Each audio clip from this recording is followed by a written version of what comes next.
Laetitia. Bonjour Gérard. Laetitia, Decade a 30 ans cette année. Et vous faisiez quoi il y a 30 ans? Bon anniversaire Decade, déjà. Merci, c'est gentil. Alors moi, il y a 30 ans, j'avais 5 ans.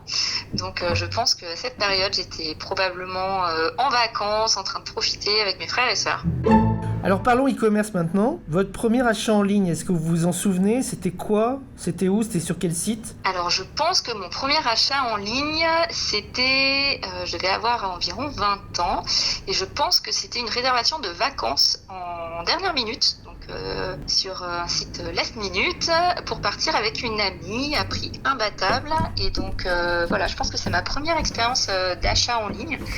Avec un achat important, mais un site qui offrait un vrai nouveau service et qui permettait d'accéder à des services de voyage qui n'existaient pas jusqu'à présent, ou en tout cas qui étaient peu visibles.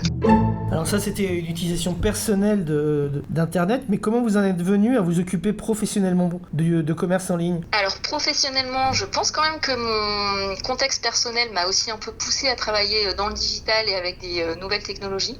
Je baignais dans un environnement avec un père et un frère qui étaient passionnés de nouvelles technologies et très informaticiens geeks.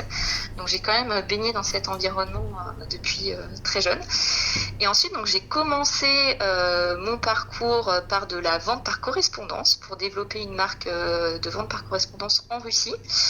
Et ensuite, on a ouvert un site internet et c'est là que j'ai commencé à y prendre goût, à découvrir ce nouveau commerce. Et ça fait maintenant 10 ans que je travaille dans le monde du digital sur des fonctions e-commerce. Et je souhaitais travailler à l'international. Et finalement, dans le digital, j'ai retrouvé aussi beaucoup de similitudes avec le développement de nouveaux marchés et un environnement qui était très réactif, en forte évolution, ce qui m'a plu. Et donc c'est pour ça que maintenant je suis passionnée par ce nouveau monde du digital.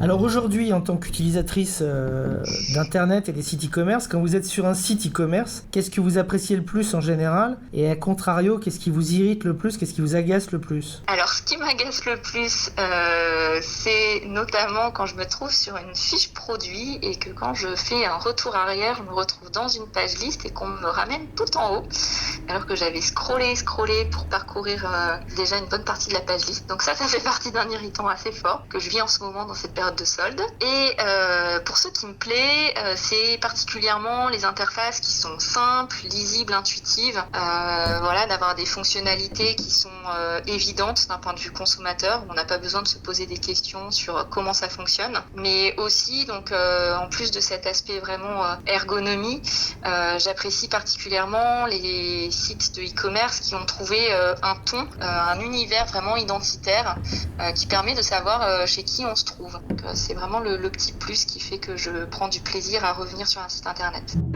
Au cours des 30 dernières années, le commerce en général et le commerce en ligne en particulier ont beaucoup évolué. Quelles sont les évolutions qui vous paraissent les plus marquantes? Alors oui, effectivement, je pense que ce monde-là a particulièrement muté depuis 30 ans.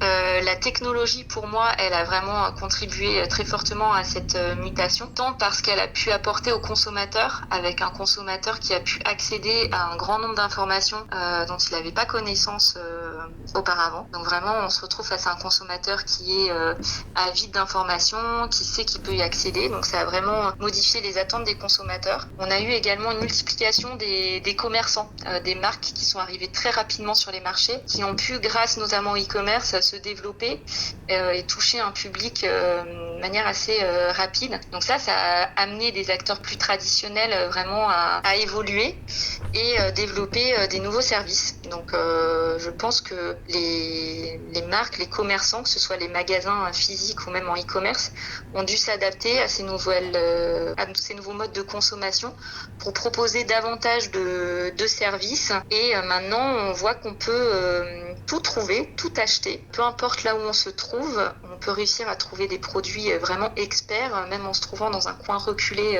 de France.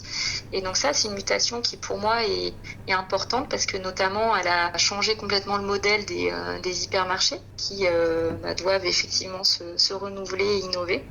Et on a vu des petites marques aussi vraiment réussir à percer et toucher un grand nombre d'acteurs. Donc ça impose vraiment d'être réactif, innovant pour tous les acteurs en présence.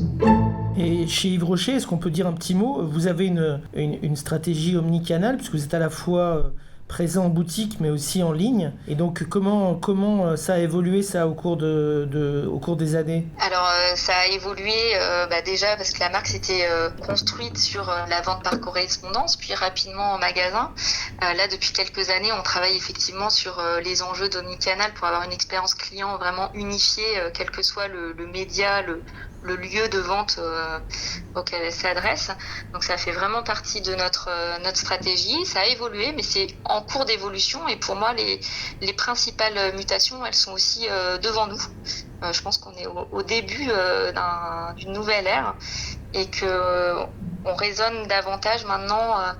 Nos stratégies s'appuient vraiment sur la cliente, qui revient principalement au cœur, là où avant on raisonnait quand même encore par lieu de vente, par silo. Donc je pense qu'on a franchi des étapes, mais qu'on en a encore beaucoup devant nous. Et justement, dernière question, si on se projette dans 30 ans, vous l'imaginez comment le commerce, il aurait évolué comment? Alors dans 30 ans, effectivement, je serais vraiment curieuse de voir comment il a évolué.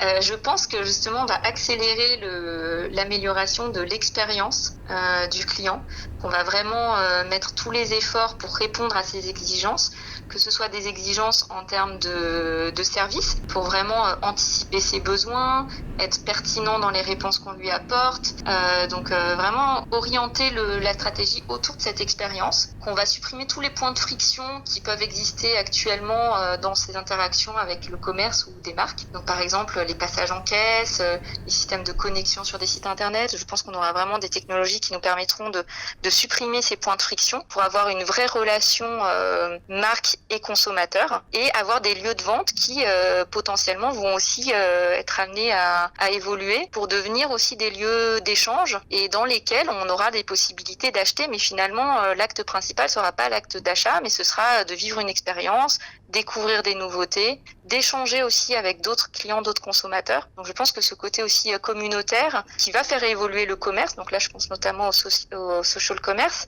je pense qu'on peut aussi le retrouver en magasin avec des lieux qui vont devenir plus interactifs, des lieux de partage. Donc ça c'est un premier point où je pense qu'on va aller vers cette amélioration de l'expérience et que c'est aussi une attente forte des consommateurs parce qu'il sait qu'on collecte beaucoup d'informations sur lui et du coup il est en droit, en mesure de demander, il est plus exigeant par rapport à ce qu'on va lui proposer. Et je pense également qu'on va vers une typologie de commerce plus engagée. Donc on aura peut-être des commerces vraiment serviciels et un commerce plus engagé où le consommateur il est en quête de sens.